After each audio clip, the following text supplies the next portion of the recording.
Hola, ¿qué tal? Bueno, vamos a empezar con otro programa de preguntas y respuestas. Siempre le llamo programa, pero bueno, otro vídeo de preguntas y respuestas, ¿no? Bien, ya sabéis que si queréis ayudarnos, la forma mejor en este momento es que os suscribáis al canal. Ya sabéis que hemos pasado de 5.000 suscriptores.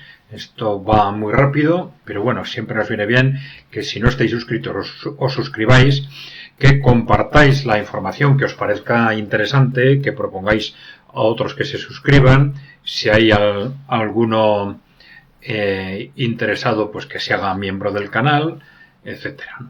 Bien, bueno, pues vamos allá. Venga.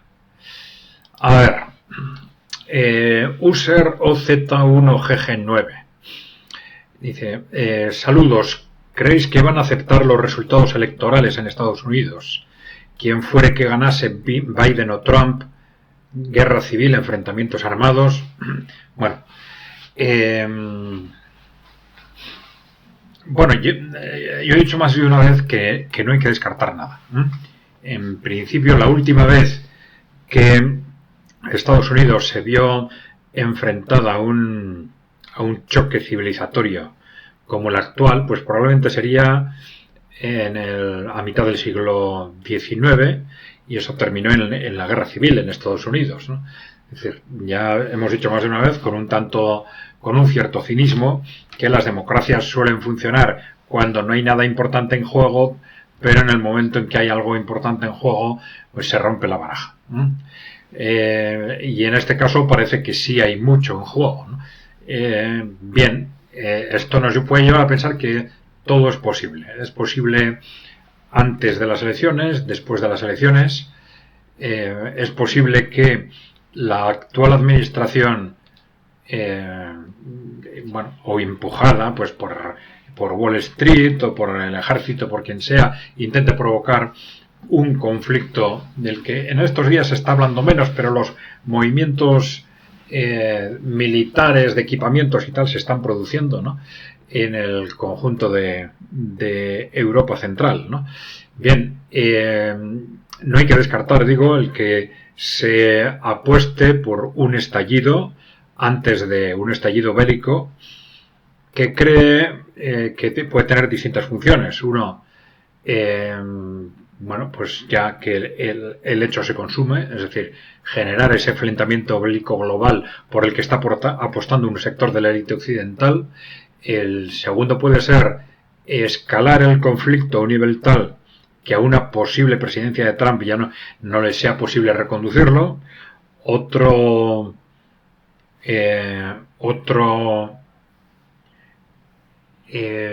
posible escenario sería que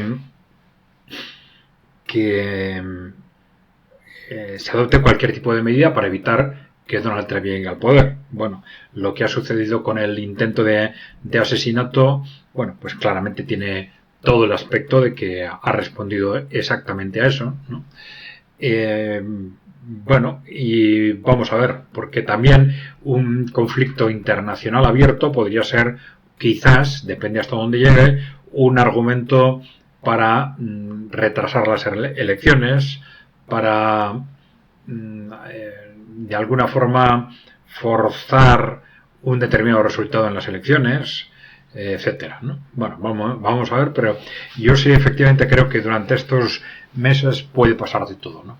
Sería muy extraño que si Trump realmente responde a lo que aparentemente va a responder y realmente se percibe que va a hacer ese cambio estratégico de la posición, al menos de la posición geopolítica de Washington, y de distanciamiento con respecto a las políticas que han sido claves de esas políticas de Wall Street, que han sido claves en las últimas décadas en el Occidente y en el conjunto del mundo. Sería muy extraño que simplemente como consecuencia del resultado de unas elecciones Wall Street aceptara. Es decir, aceptara la derrota, aceptara probablemente perder Europa, aceptara que ese contexto de un mundo multipolar, aceptara un acoso de esa élite financiera que ha venido controlando Occidente durante las últimas décadas, ¿no? Entonces yo creo que durante estos meses, ya digo, hay que esperar de todo. Bueno, ahí hay una cuestión clave, y es que no sabemos hasta qué punto cuenta con apoyos Donald Trump dentro de los poderes fácticos, ¿no? Y me refiero sobre todo a los poderes fácticos, en este caso, que pueden provocar un estallido bélico internacional, o que pueden provocar un conflicto interno, pues fundamentalmente el ejército, servicios de inteligencia.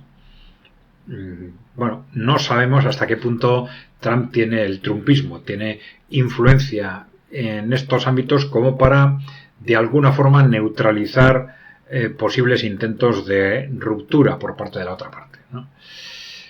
Bien.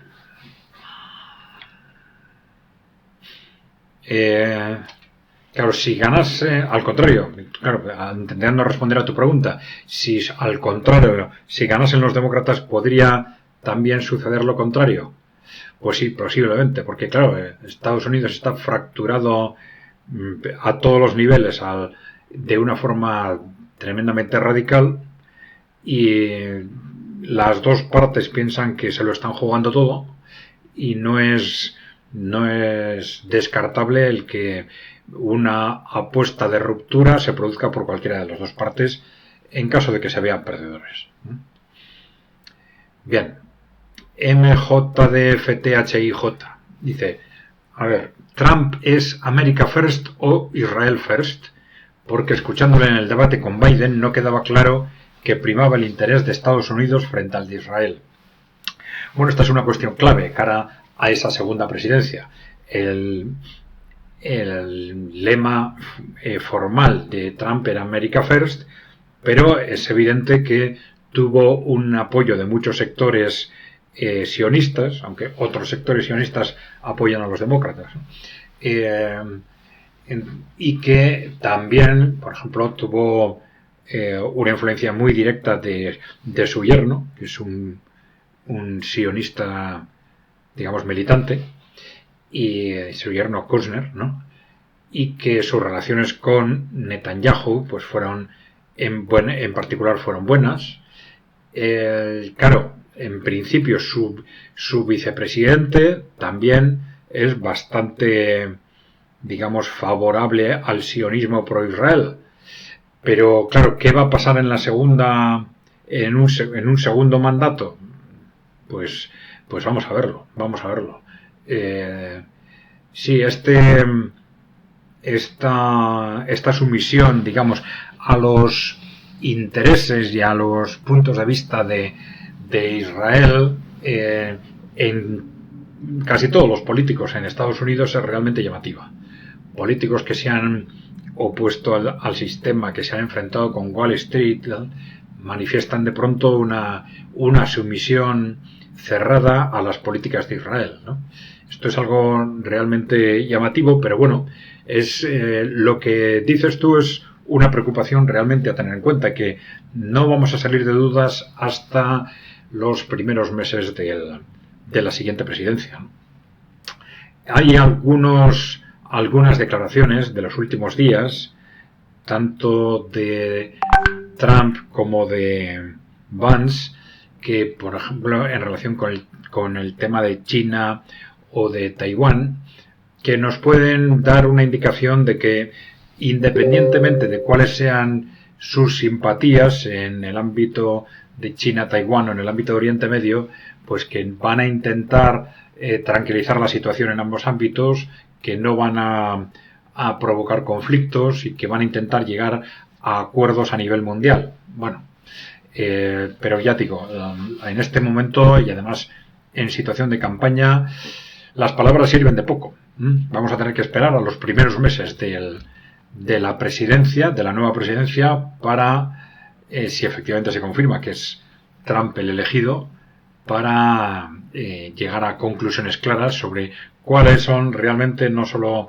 las intenciones declaradas, sino las verdaderas intenciones, ¿no? Bueno, Arraya nos dice: si ser progresista y de izquierda significa que tenemos que renunciar a nuestra soberanía nacional y acatar decisiones de élites o corporaciones supranacionales que están imponiendo y mandando tanto sobre nuestros gobiernos títeres, si significa que tenemos que permitir una inmigración masiva en todos nuestros países europeos hasta el extremo de que ellos puedan ser mayoría y encima aborreciendo nuestra cultura y religión y sin ningún atisbo de integración, si significa que inoculemos rusofobia y seamos otanazis y belicistas hasta la médula, quiero dejar de ser ese tipo de progresista, aunque se me llame de extrema derecha. Bueno, efectivamente, lo importante son los hechos y no las palabras. Entonces, nosotros ya hemos dicho más de una vez, en los últimos 30 años, las palabras izquierda, derecha, centro y por relación, por interrelación, la extrema derecha y extrema izquierda se utilizan como instrumentos de manipulación y de control social. Cuando alguien nos utiliza esas palabras delante nuestro como argumentación, ya decimos, o nos está intentando engañar o se está intentando engañar a sí mismo, ¿no? Entonces tenemos que ser también prudentes cuando las utilizamos nosotros, ¿no? Y efectivamente todos los conceptos que estás comentando son radicalmente incompatibles con ese concepto de izquierda del siglo XX que supuestamente era radicalmente contradictorio, estaba radicalmente enfrentado con los intereses del poder corporativo, ¿no?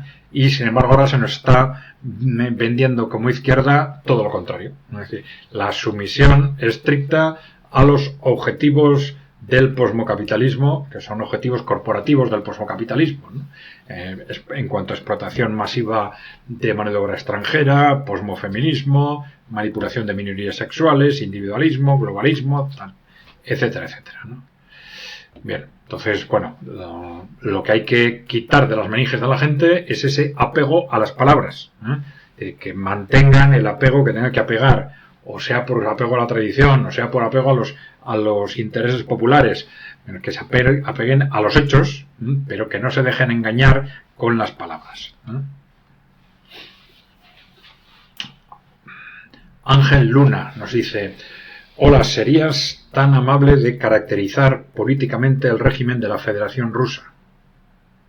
Bueno, no sé si caracterizar políticamente quiere decir ponerle un nombre, ¿no? Vamos a ver, el régimen de la Federación Rusa. Bueno, vamos a ver, de acuerdo con los estándares occidentales, es un régimen democrático. Si a eso te refieres, ¿no?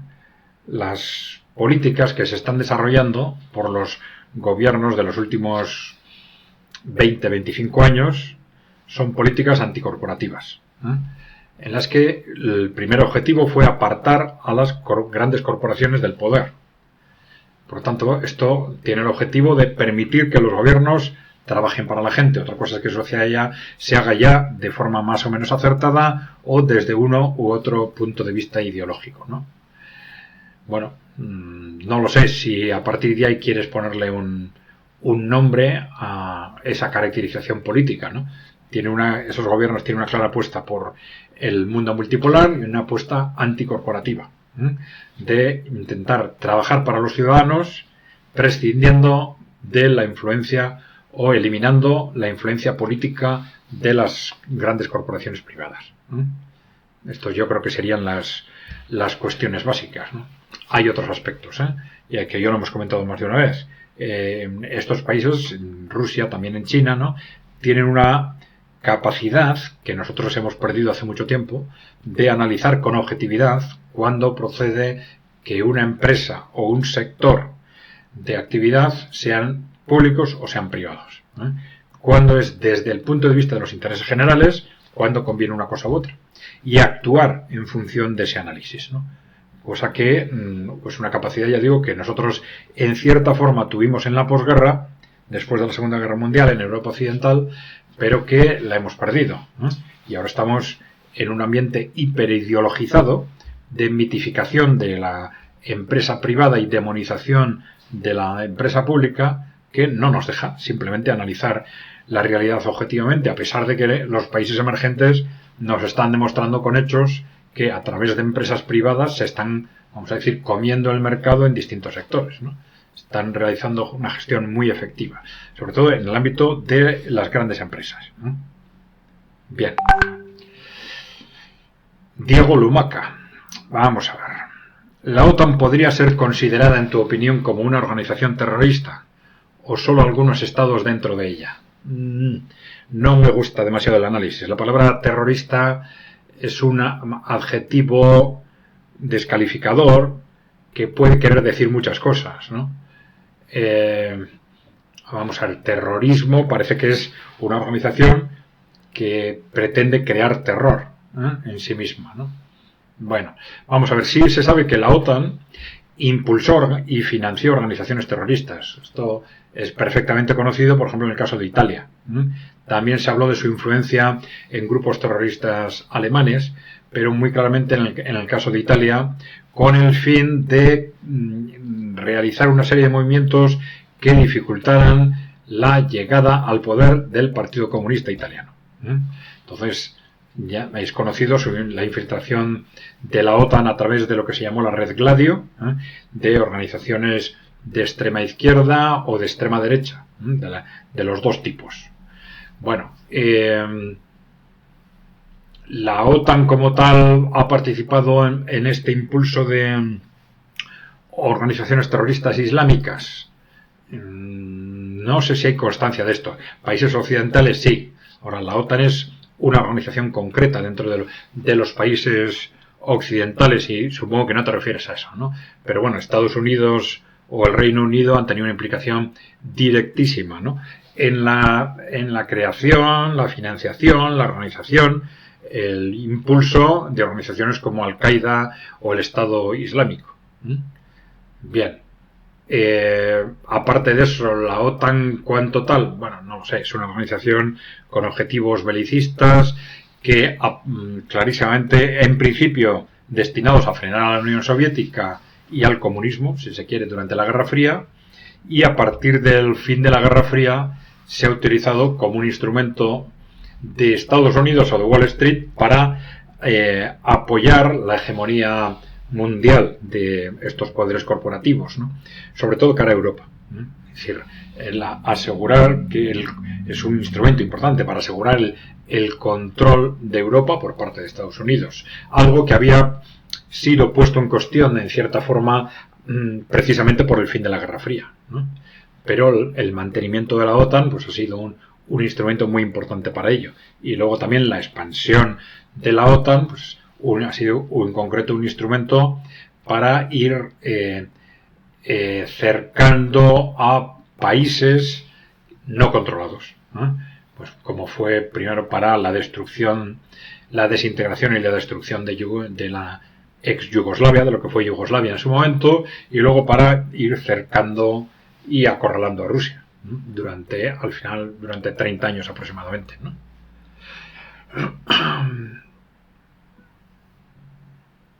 Bien. Paz Donis Vítores nos dice: Eslovaquia y Hungría, aun siendo países pequeños y viendo el panorama tanto político como económico, ¿estarían pensando entrar en los BRICS o salirse de la Unión Europea y de la OTAN?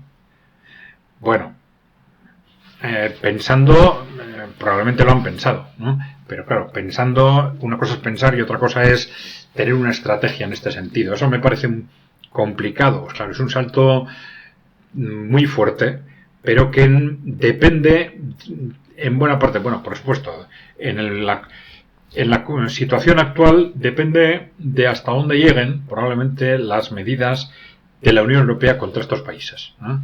Estas medidas de represalia o por políticas contra el posmocapitalismo, digamos, contra las corrientes socioculturales del posmocapitalismo, o por medidas de represalia contra sus posiciones antiatlantistas, etcétera. Bueno, si las medidas de la Unión Europea llegan a un determinado extremo, pues puede suceder que estos países den el salto, ¿no? Pero en otro caso dependerá de la evolución del contexto geopolítico en su conjunto, ¿no? Si se produce, vamos a ver qué pasa con el conflicto en Ucrania, con el posicionamiento de una posible administración Trump en Estados Unidos, pero si se produce ese fin del conflicto en Ucrania con el fortalecimiento previsto de Rusia y de los países emergentes en la propia Europa, un debilitamiento claro de la Unión Europea, pues no es descartable que, igual que se produjo en su momento el Brexit, pues que se pueda producir pues salidas de la Unión Europea de países como estos, ¿no? Como estos u otros, que hasta ahora también están, independientemente de la posición formal de sus gobiernos, están, digamos, totalmente sometidos a las élites occidentales, a las élites corporativas occidentales, pero que en ese contexto se irían probablemente liberando de esos corsés, y una de dos: o cambia la configuración de la Unión Europea, o si no cambia la configuración de la Unión Europea, pues muy fácilmente se producirían desmarques de ese tipo hacia el bloque de los países emergentes, los BRICS, la Organización de Cooperación de Shanghái, etcétera, ¿no? El tema de la Organización de Cooperación de Shanghái puede ser especialmente interesante para algunos de estos países, y estoy pensando también, por ejemplo, en países como Georgia, ¿no?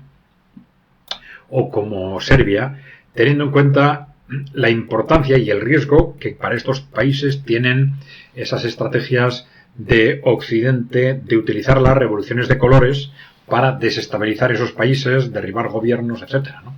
Este es un riesgo permanente, ¿no?, en esos países, y por lo tanto la Organización de Cooperación de Shanghái, como organización de seguridad, les puede permitir entrar en un marco que les dé un importante soporte para defenderse de esas conspiraciones aparentemente manifestadas aparentemente a través de movimientos populares, pero que sabemos que están manejadas desde el exterior a través de ONGs, fundaciones corporativas, etcétera, ¿no?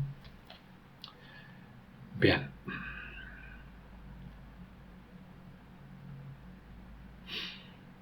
A ver, Lozano Vique o Bike.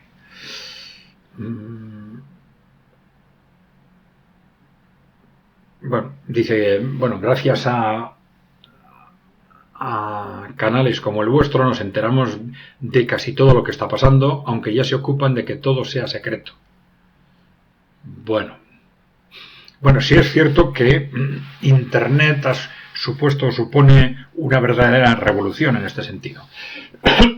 Es decir, en los años 90, después de la Guerra Fría, a través de, ya lo hemos dicho más de una vez, a través de la concentración de los grandes medios y de la privatización de medios que pasan del control de gobiernos al control de las grandes corporaciones, al final consiguen un control casi total de la opinión pública occidental, y esto lleva a que desaparezcan la izquierda, la derecha, el centro, tal. Pero ese control casi total de la opinión pública ha tenido un problema, que ha sido Internet.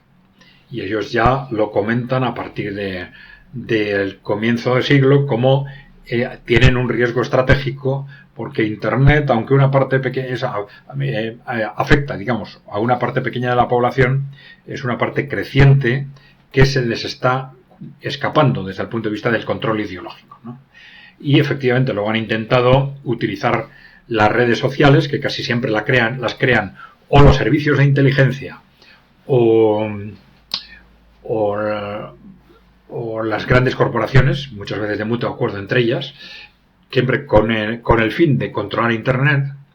A pesar de ello no lo han conseguido, y últimamente, en los últimos años, han recurrido a la censura directa, ¿no? Pues bueno, así todo, van pasando los años y siguen sin conseguir controlar Internet, ¿no? Entonces, Internet está siendo un ámbito fundamental para la pérdida del control informativo y del control ideológico por parte del poder corporativo, ¿no? Es una pérdida de control en principio un tanto anárquica, ¿no? Es decir, porque no se produce de forma colectiva, sino muchas veces con cada uno de nosotros enfrentado al ordenador, recibiendo informaciones de distintas fuentes, etcétera, ¿no? Pero que es, digamos, una pérdida de control que permite que de forma progresiva esas disidencias individuales se vayan coordinando, pues, a través de distintas organizaciones que van surgiendo, ¿no? Bien. Lyon, El País. Es llamativo cómo usted minimiza la influencia y potencial que tiene Alemania en todo esto. Bueno, vamos a ver. Alemania ha tenido digamos, un gran poder dentro de la configuración de la Unión Europea, pero probablemente un poder sometido a Estados Unidos. Es decir, se ha comentado más de una vez que Alemania, a partir de la Segunda Guerra Mundial, institucionalmente ha sido muy controlada desde Estados Unidos.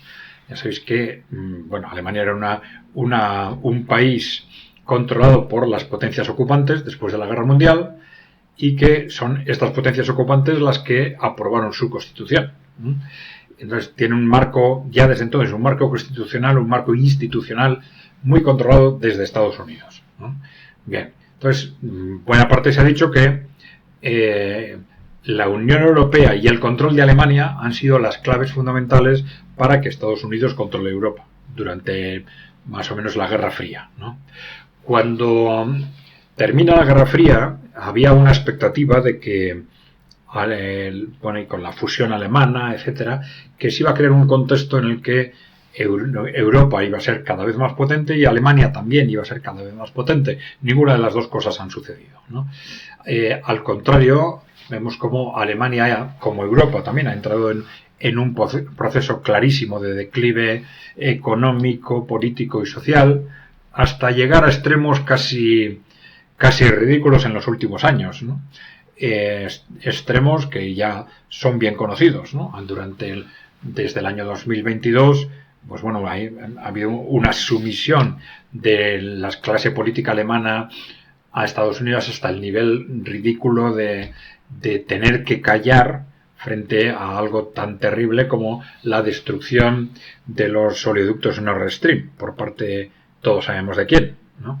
Y a partir de ese momento todas las decisiones impulsadas desde Estados Unidos de cortar radicalmente las relaciones o la captación o el acceso a la energía barata rusa, algo destructivo para la economía alemana, luego empezar a dificultar las relaciones con Alemania, es decir, lo que son las bases fundamentales de la economía alemana, se han ido asentando en decisiones tomadas por la Unión Europea, pero también por el propio gobierno alemán, y no en interés de Alemania, sino en interés ni de sus ciudadanos, evidentemente, sino en más intereses externos, corporativos y de Estados Unidos, y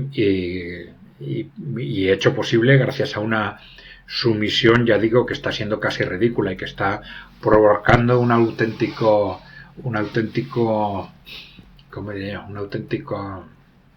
revolución, un auténtico en la opinión pública alemana en los últimos años, claro. Una auténtica rebelión en la opinión pública, si se quiere, ¿no? Bien, frente a esto nos dices que minimizamos la influencia y potencial de Alemania. Pues creo que no. Es decir, ya digo, Alemania ha tenido mucho peso en las decisiones de la Unión Europea, pero en los grandes temas detrás de Alemania estaba Estados Unidos. Y Alemania estaba actuando sistemáticamente en base a los intereses de Estados Unidos, que al final son los intereses de Wall Street, si se quiere. Bien. Tovarichi, no me queda claro lo que dices sobre países pequeños y Euskadi, pues es una comunidad autónoma española y no tiene política exterior. Esto parece algo ajeno a la realidad. Además, la política reinante en Euskadi es neoliberal de manual, PNV, y progre liberal social, Bildu. Bueno, además, lo que dice es que Euskadi apostó por perdedores en las últimas guerras. Perdona, pero los carlistas ultracatólicos conservadores de las Vascongadas no creo que tengan nada en común con los euskaldunes actuales, creados por un imaginario posterior a las guerras carlistas del siglo XIX, cuando eran monárquicos. Bueno, vamos a ver, por partes. Euskadi es una comunidad autónoma española y no tiene política exterior. Bueno, sí tiene política exterior, no como las políticas exteriores de los estados, pero claro que tiene, es decir, como tienen todas las organizaciones políticas de cierto nivel. Todas las organizaciones políticas intentan mantener relaciones internacionales, apoyarse en grupos internacionales que les puedan apoyar, pues suavizar relaciones con contextos internacionales que les sean más o menos hostiles, etcétera, ¿no? Es decir, o sea, no tiene la política exterior de un Estado, tiene como comunidad autónoma en cuanto tal, tiene sus políticas, pero luego los grupos políticos tienen sus relaciones internacionales. Y fundamentalmente nos referíamos a esto, ¿no? A esos grupos políticos, cómo plantean su interrelación con los fenómenos que están sucediendo a nivel internacional. En qué medida históricamente se han aliado con unas u otras fuerzas y en qué medida cara al futuro van a mantener esas alianzas o las van a cuestionar, ¿no? A ver, lo de que Euskadi apostó por perdedores en las últimas guerras, no sé si he mencionado la palabra Euskadi, pero bueno, vamos a decir el País Vasco, el pueblo vasco, etcétera. Dice, los carlistas ultracatólicos conservadores, monárquicos, bueno, no tiene nada que ver con los escaldunes actuales. Bueno, no lo sé. Es decir, una cosa es que tuviesen planteamientos ideológicos radicalmente distintos, pero bueno, al final eran nuestros antepasados, ¿no? No sé exactamente cuál es el problema. Eran nuestros antepasados y si nos gustara o no, tomaron una decisión en aquel momento de apostar dentro de los conflictos dinásticos en España por uno de los bandos, el bando que luego resultó perdedor, ¿no? Bien, entonces, no sé, evidentemente es la ideología carlista, pues es muy distinta de lo que fue las ideologías dominantes en la segunda mitad del siglo XX, fundamentalmente, ¿no? Pero bueno. A ver, igual no he interpretado algo correctamente, ¿eh? Tovariche, y si no, ya me dirás. A ver, Justo Soto Suárez. Sería importante oír tu análisis sobre el fascismo y el uso que del mismo se hace para cancelar cualquier opositor de ultraderecha. Bueno, pero tú mismo estás calificando como ultraderecha. Yo creo que, ya lo he dicho más de una vez, creo que esas definiciones primero son exageradas, ¿eh? Porque claro, tradicionalmente se hablaba de ultraizquierda, eran las izquierdas que planteaban sacar adelante sus ideas a través de revoluciones, a través de la revolución, y la ultraderecha se consideraba a los que no aceptaban el juego democrático y planteaban sacar adelante sus ideas pues a través de golpes de Estado, etcétera, ¿no? Es decir, básicamente el no respetar las reglas del juego democrático establecido en cada país, ¿no? Pero claro, ahora no. Ahora, precisamente, seguramente como consecuencia de que en los 90 se unificaron las distintas corrientes supuestamente de izquierda, derecha o centro en lo que nosotros llamamos el partido único, ese partido único pues tiende a denominar como ultraderecha o ultraizquierda todo lo que se sale de ese partido único perfectamente controlado por los intereses de las corporaciones, ¿no? Y que en la práctica son neoliberales, son atlantistas y son socioculturalmente son posmocapitalistas, es decir, están sometidos perfectamente a los intereses de las grandes corporaciones. En la medida en que alguien se desmarca por un lado o por otro, ultraderecha o ultraizquierda, ¿no? Y esto, bueno, tiene poco que ver con el fascismo, ¿no? Claro, el fascismo, vamos a ver, entendido que el fascismo también muchas veces se utiliza simplemente como un insulto, ¿no? Alguien nos cae mal y le llamamos fascista y ya está, ¿no? Pero el fascismo tiene dos interpretaciones, una muy ligada con lo que fueron el fascismo y el nazismo de los años 20 y 30, y luego los movimientos, digamos, de cierta agresividad, impulsados por las corporaciones, tal. Nosotros hemos dicho más de una vez que lo más parecido al fascismo en los últimos 30 años es el posmocapitalismo, ¿no? Es el posmocapitalismo neoliberal, si se quiere, ¿eh? Es decir, que en realidad son movimientos de inspiración corporativa, como el fascismo, de una creciente agresividad, que tienen bases filosóficas comunes con el fascismo, porque plantean apartar o supeditar la razón a las emociones para facilitar ese control corporativo de estos movimientos, y que pretenden modificar la sociedad de forma radical en base a intereses corporativos. Es decir, algo muy parecido a lo que fue el fascismo y que nosotros hemos hablado, le hemos llamado criptonazismo, ¿no? Es decir, el posmocapitalismo de los últimos 30 años tiene unas características criptonazis muy claras, tanto en su origen, en su financiación, en su inspiración, en su creciente radicalismo, etc. Bien.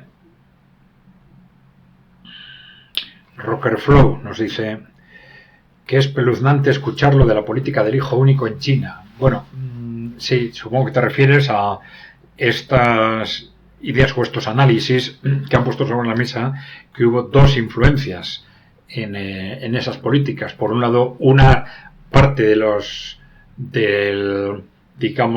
círculos internos del gobierno chino y del Partido Comunista Chino, que apostaban por políticas restrictivas de la natalidad, frente a otra parte que era, como fue el maoísmo, que era natalista, ¿no? Y por una parte esas influencias y por otra parte las influencias corporativas de Occidente, que ya desde la Revolución China en 1949 ya empiezan claramente a apostar en contra de la natalidad por razones geopolíticas. Antes lo hacían por razones malthusianas, neomalthusianas, ahora ponen las razones geopolíticas, que dicen, bueno, estos países que no controlamos tienen mucha población, crecen mucho y hay que tomar una serie de medidas para controlar y reducir su natalidad, y entre ellas pues hablan de distintas medidas que Estados Unidos tiene que impulsar. Detrás de ellos estaban muy directamente pues, el grupo Rockefeller o Kissinger, ¿no? Los documentos que elaboraron durante los años 70 clarísimamente, ¿no? Bueno, entonces justo en ese momento es cuando se produce el pacto estratégico entre las grandes corporaciones norteamericanas. Los Rockefeller en particular visitaron China, Kissinger visitó China, el gobierno Nixon visitó China, y en aquellas reuniones se llega a un pacto histórico del que algunos apuntan que incluía, además, digamos, de las inversiones masivas de las multinacionales en China, etcétera, y del acuerdo, digamos, para hacer de alguna forma un frente común frente a la Unión Soviética, pero algunos dicen que incluían también ese pacto de que China iba a implantar políticas antinatalistas y que de alguna forma esto fue una influencia fundamental para que China pusiese en marcha la política del hijo único. Bien. A ver, de Tristras nos dice: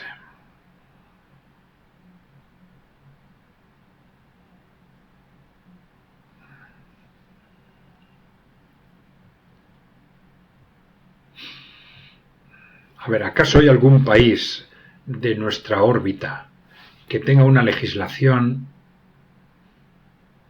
que menoscabe los derechos de las mujeres, tipo, por ejemplo, la Sharia?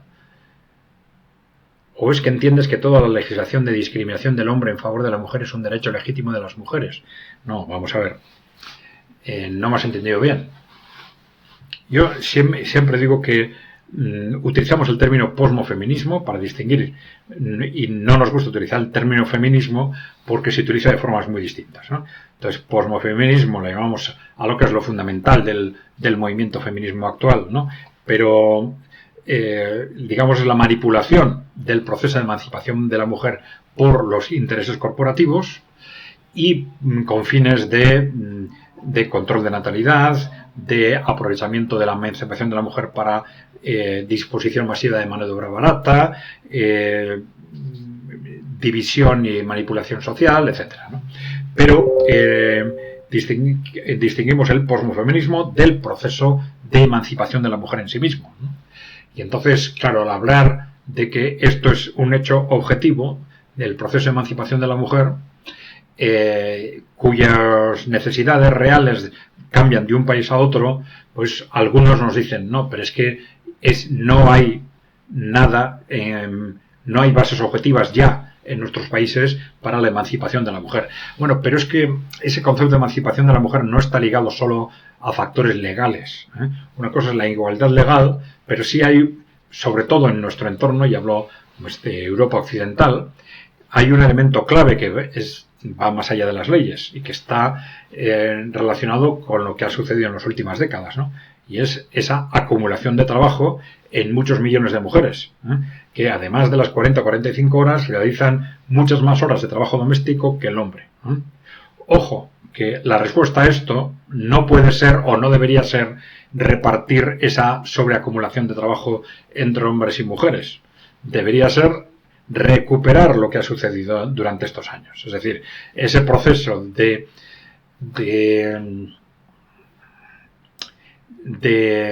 incorporación masiva de la mujer al mercado de trabajo, que se realizó duplicando el trabajo de las mujeres, ¿no?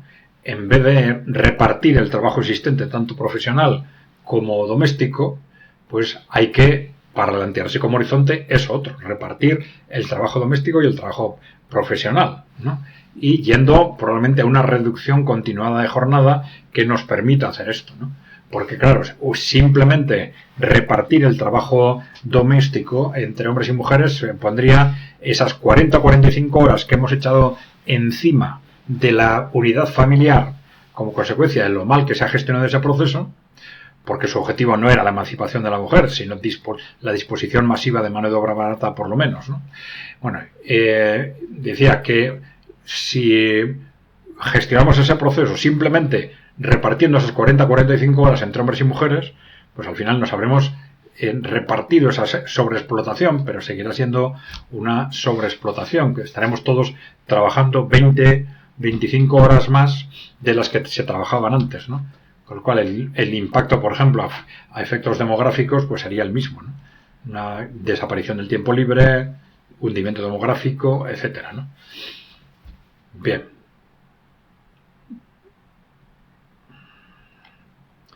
A ver, Javier M. Gómez.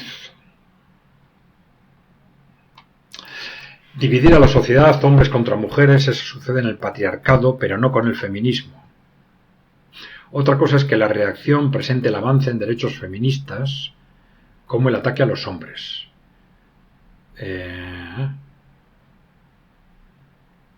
A ver.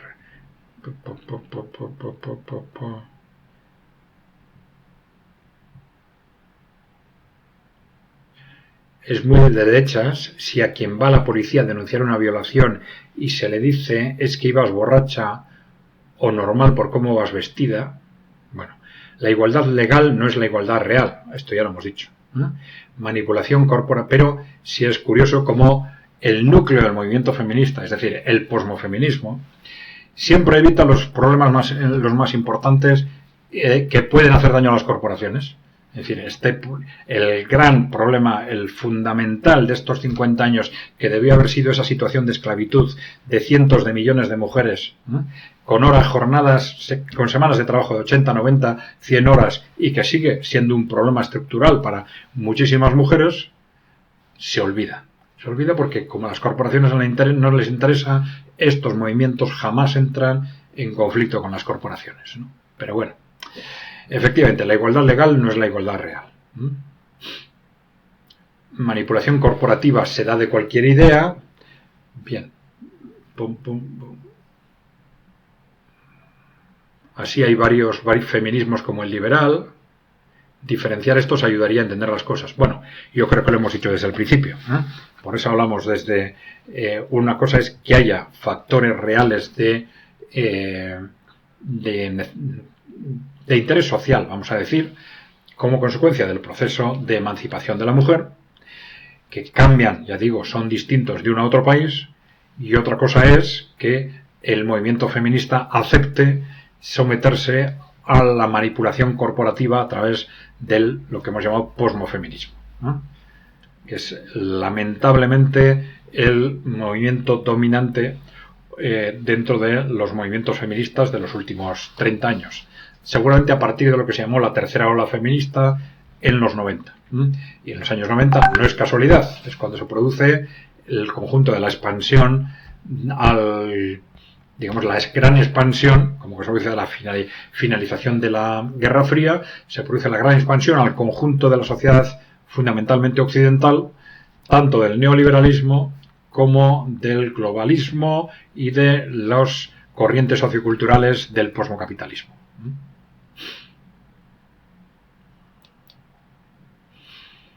Bueno, también Javier Gómez nos dice intereses generales versus minoritarios. ¿Por qué no intereses de opresores versus intereses de oprimidos? Bueno, no lo sé. Pues tú utiliza esa terminología, me parece muy bien, en casos en los que hay clara constancia de opresión, ¿no? Pero bueno, yo creo que el concepto de intereses generales versus intereses particulares o intereses corporativos es más claro, más objetivo, ¿eh? Lo otro necesita de forma general, ese concepto de opresión necesita una valoración específica, es decir, por qué hay opresión, el que te escucha tiene que entender o aceptar que hay una opresión para diferenciar esos dos tipos de intereses, ¿no? Pero bueno, vamos a ver. AVS nos dice: no son agentes políticos, se refiere a nosotros, a ECAI Center, ¿no? Disculpas, pero eso es un absurdo. ¿O están ustedes en algún mundo celestial? Bueno, vamos a ver, depende qué se entienda por agentes políticos, ¿no? Claro, porque en último término podemos entender que todas las personas son agentes políticos, o que todos los que opinan sobre política o sobre geopolítica son agentes políticos, etcétera, ¿no? Bueno, no lo sé. Pero bueno, supongo que se nos entiende cuando decimos que no somos agentes políticos, ¿no? Intentamos, están ustedes en algún mundo celestial, intentamos pegarnos lo máximo al análisis. Y lo cierto es que esto nos ha permitido ir cambiando de opinión. Este es un tema clave, porque claro, si tú vas detrás del análisis y el análisis en un momento determinado te lleva a un sitio o te lleva a otro, tú debes cambiar de opinión. Esto es muchas veces más teórico que práctico, pero esto es mucho más fácil si no te pegas emotivamente a una determinada opción ideológica o política. Porque si te agarras emotivamente, el análisis te empieza a apuntar en una dirección distinta y acabas rechazando los datos o la información que te saca de lo que se suele llamar tu zona de confort. La que te mantiene cerca de esa ideología con la que emotivamente te has implicado, ¿no? Entonces, nosotros siempre hacemos un esfuerzo para intentarnos dejar llevar por lo que nos dice el análisis. Y esto nos ha llevado a cambiar de opinión en temas muy importantes repetidamente, desde que ECAI Center surgió hace ya 14 años, ¿no? Bien. Isa Garnica Aiscorbe nos dice: nuestro pueblo vasco carece de estrategia. ¿Cómo podemos avanzar? Hombre, pues esto es un tema realmente preocupante. Si miramos a los últimos 15 años, sobre todo, vemos que hay un proceso acelerado de pérdida de referencias estratégicas, de debilidad evidente de los líderes políticos, de falta de reflexión, falta de capacidad estratégica. ¿Cómo podemos avanzar? Hombre, al final hay muchos niveles para poder avanzar, ¿no? Pues creando opinión, debatiendo, tal. Pero claro, una forma fundamental sería movilizar las organizaciones políticas para que ellas mismas empiecen a trabajar estratégicamente, para que se sitúen estratégicamente en un contexto tan cambiante como el actual, ¿no? Pero esto requiere gente que piense, gente que analice, y lamentablemente muchos dirigentes políticos y muchos de los nuestros hacen política viendo la televisión. Bien, la televisión es una forma de hablar, simplificando, ¿no? Pero no es tan descabellado, ¿eh? Ven la televisión, ven lo que está de moda, ven lo que es políticamente correcto y yo ahí quiero estar. Eso es, yo ahí quiero estar porque eso es lo que luego deciden las elecciones, que es de donde me viene el dinero. Básicamente, ¿no? Bueno, hay muchos otros factores y tal, pero este es un factor fundamental. Bueno, entonces la idea, posibles vías de avance sería que en las organizaciones en las que ya estamos, organizaciones políticas, sindicales, asociaciones, pues intentar alentar esas reflexiones estratégicas o coordinar personas que tengan sensibilidad, que noten que hay cosas que no van bien. Es decir, que no basta con ondear la icurriña y estar siempre hablando de autogobierno, independencia, y mientras tanto el país se deshace, ¿no? Es decir, que hay cosas que hay que saber analizar en su conjunto, no solo lo que hace referencia a cuántos votos consigue mi partido, ¿no? Que hay otras cosas importantes, que hay que analizar no solo qué pasa en las siguientes elecciones, sino que hay que analizar la situación del país y el futuro del país, ¿no?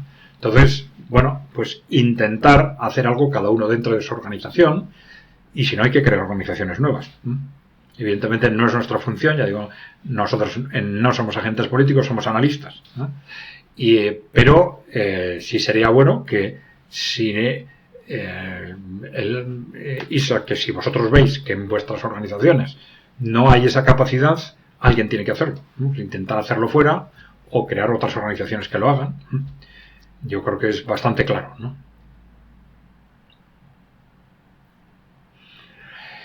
Bien, Isa Garnica también dice: cuando hablas de élites corporativas, ¿te refieres al capitalismo imperialista, otanista? ¿Quién si no? Bueno, hay un matiz, ¿no? Capitalismo es un sistema. Tú dices capitalismo imperialista, otanista, ¿no? Capitalismo es un sistema. Detrás del sistema hay personas. Cuando son élites corporativas, son personas o grupos de personas, ¿eh? Que evidentemente son las que controlan, si quieres, ese sistema, el modelo capitalista actual, el modelo neoliberal, atlantista, posmocapitalista, etcétera, ¿no? Bueno, y otra cosa es quiénes son. Ya hemos dicho más de una vez que el quiénes son es variable, cambia de unos países a otros y también de unos años a otros. En cada generación pues ha habido movimientos en esas élites, ¿no? Y bueno, de esto se puede hablar mucho, podemos hacer un programa específico, ¿no? sobre este tema, si queréis, pero sin entrar en el cotilleo, que no creo que es relevante desde el punto de vista del análisis que nosotros hacemos, ¿no? Pero bueno, hay niveles de concentración importantes de esas élites corporativas, de esas personas o grupos de personas que controlan las grandes corporaciones, ha habido en distintos momentos, ¿no? Por ejemplo, pues familias como los Rockefeller han tenido una importancia estratégica clave en Estados Unidos. Pues en el tránsito del siglo XIX al XX, las leyes antitrust en Estados Unidos se hicieron precisamente para cortar o contener el excesivo poder de las corporaciones de los Rockefeller. Pero bueno, hay muchos grupos familiares que han ido heredando sus inversiones de una generación a la otra. Hay los grandes inversores que están detrás de BlackRock, Vanguard, etcétera, que son las gestoras de fondo que controlan hasta un 5 o un 10% de prácticamente todas las multinacionales. Bueno, todo se puede analizar desde distintos puntos de vista. Son en general grandes inversores, detrás de los cuales hay meros inversores, hay grupos de interés, hay familias de aristócratas, etcétera, ¿no? Bien. Carlos Canales comenta: parte del feminismo ha perdido el norte aliándose con los enemigos de las clases populares, han perdido la conciencia de clase. Bueno, vamos a ver, en definitiva, desde el punto de vista del análisis de lo que veníamos haciendo nosotros, se han sometido a los intereses del poder corporativo. Así de claro, ¿eh? Es algo que venía larvándose ya desde principios de siglo. Hemos hablado claramente de la influencia muy directa del poder corporativo, incluso en relaciones con elementos eugenésicos, criptonazis, etcétera. Por ejemplo, en el caso de Margaret Sanger, con relaciones con la inteligencia militar norteamericana, en el caso de Margaret Mead, o con la CIA, ¿no? Incluso, ¿no? En otros casos, ¿no? Bien, esto ha llevado a una manipulación sistemática del movimiento feminista a través del posmofeminismo, independientemente de que haya personas concretas, organizaciones concretas que realmente estén trabajando sinceramente por el proceso de emancipación de la mujer, ¿eh? Pero luego sí hay otra otra problemática que tiende a surgir en los movimientos que tienen un objetivo demasiado específico. Quiero decir, esto sucede a veces en los movimientos ecologistas, en los movimientos feministas, etcétera, ¿no? Que es que cuando te centras exclusivamente en un ámbito determinado de la realidad, de la realidad social, tiendes a distorsionar el análisis de la realidad, porque tiendes a analizarlo todo en función de esa perspectiva, ¿no? Y cuando tú distorsionas el análisis de la realidad, al final acabas haciéndote daño a ti mismo. Para defender tus intereses, sean intereses de las mujeres, intereses del medio ambiente, etcétera, tienes que, lo mejor es analizar objetivamente la realidad para poder tomar las decisiones correctas. Sin embargo, si no haces eso y estás constantemente viéndolo todo desde un prisma distorsionado, pues, y esto es muy común, pues en organizaciones a veces nacionalistas, ya digo, a veces feministas, a veces ecologistas y tal, pues al final se hacen análisis erróneos constantemente, constantemente distorsionados, y esto facilita, por supuesto, las manipulaciones sistemáticas de movimientos de este tipo por parte del poder corporativo, de todos esos, a través de ese tipo de instrumentos que ya nos mencionaban los grandes documentos de la Guerra Fría, ¿no? Las ONGs, las fundaciones corporativas, las agencias de la ONU, las agencias del gobierno de Estados Unidos. Bien. Bueno, pues si os parece, por hoy vamos a dejarlo aquí. Bien. Ya sabéis que si queréis ayudarnos, por favor, si alguno de vosotros no está suscrito todavía, suscribiros al canal, que es solo hacer clic, compartir, por favor, la información que os parezca interesante, y proponer a otros que se suscriban al canal. Si alguien quiere hacerse miembro, pues estupendo. Y sin más, pues lo dejamos aquí y gracias por estar con nosotros. Continuamos.